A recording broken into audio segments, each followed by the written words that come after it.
तो यूपी चुनाव से पहले कांग्रेस महासचिव प्रियंका गांधी ने सोशल मीडिया के जरिए लोगों से बात की। बातचीत के दौरान उनसे पूछा कि युवाओं और महिलाओं के मुद्दों से राजनीति में क्या बदलाव आएगा। इस पर प्रियंका गांधी ने कहा कि इन मुद्दों को उठाने के पीछे ये मकसद है कि महिलाएं हमेशा नकारी जाती रही हैं, लेकिन अब हम नकारे नहीं जाएंगे। युवा अपने पैरों पर खड़ा होना चाहता है। देश में अब विकास पर बात हो, रोजगार पर बात हो और मान सम्मान की बात हो।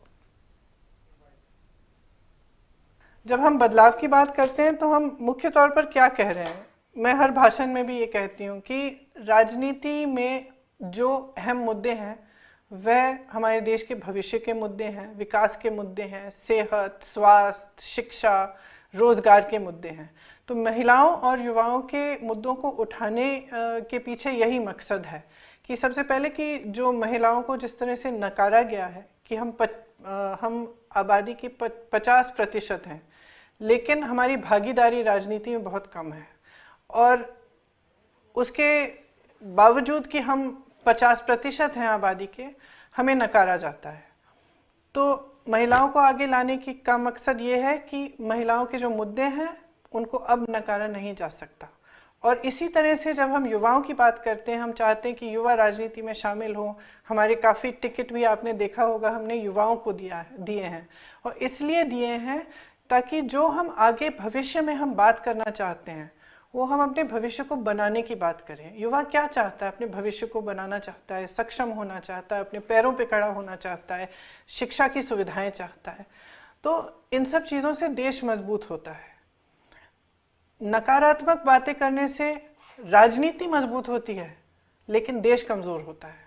तो इसलिए मैं चाहती हूँ और हमारा पूरा प्रयास है कि हम एक सकारात्मक राजनीति करें जिसमें देश के भविष्य की बात हो, विकास की बात हो, नौजवानों के लिए बात हो, महिलाओं के लिए बात हो, जिन जिन पर अत्याचार हो रहा है उनको खड़ा करने वाली बातें हों।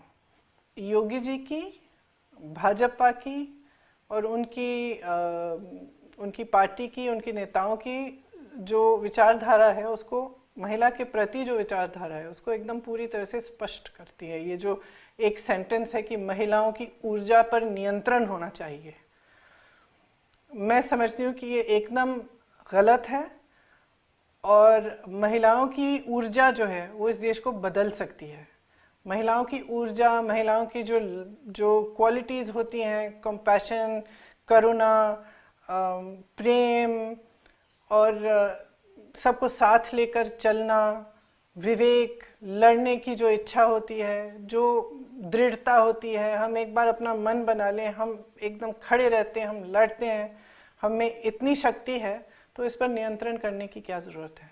और कौन होते हैं आप नियंत्रण करने के लिए? इस पूरे देश को, पूरे प्रदेश को कहें कि आपने सत्ता का दुरुपयोग किया। ये लोग जो हैं, इन पर अत्याचार किसने किया है? ज़्यादातर उन लोगों ने किया जो सत्ता में थे, जिनके पीछे सत्ता खड़ी है, जिनकी मदद प्रशासन, पुलिस करती है। तो हम दिखाना चाह रहे थे कि आपने अत्याचार इसलिए आप कर पाए क्योंकि आपके हाथों में सत्ता थी। वो सत्ता हम हम आपसे छीनेंगे और उनको देंगे जिनका अत्याचार आपने किया है, ताकि वो खड़े हो पाएं और सत्ता का सदुपयोग कर पाएं। तो मकसद ये है। इसलिए मैं समझती हूँ, और ख़ास तौर में मैं अपनी बहनों को बताना चाहती हूँ कि जहाँ जहाँ ऐसी महिलाएं खड़ी हैं, एक ऐसी महिला नहीं है जिसने संघर्ष नहीं किया है। हाँ, कुछ ऐसी हैं जिन्होंने बहुत ही ज़्यादा संघर्ष किया है। जैसे आपने कहा उन्नाव में रेप पीड़िता की मम्मी, आप उनके बारे में सोचिए।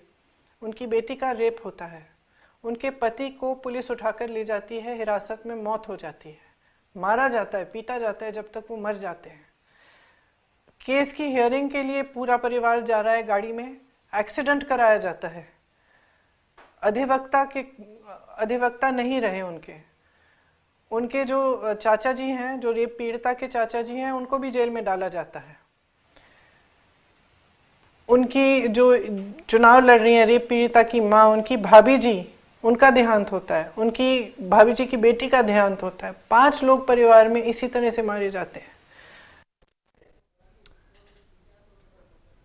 प्रधानमंत्री नरेंद्र मोदी ने वीडियो कॉन्फ्रेंसिंग के जरिए वाराणसी के बीजेपी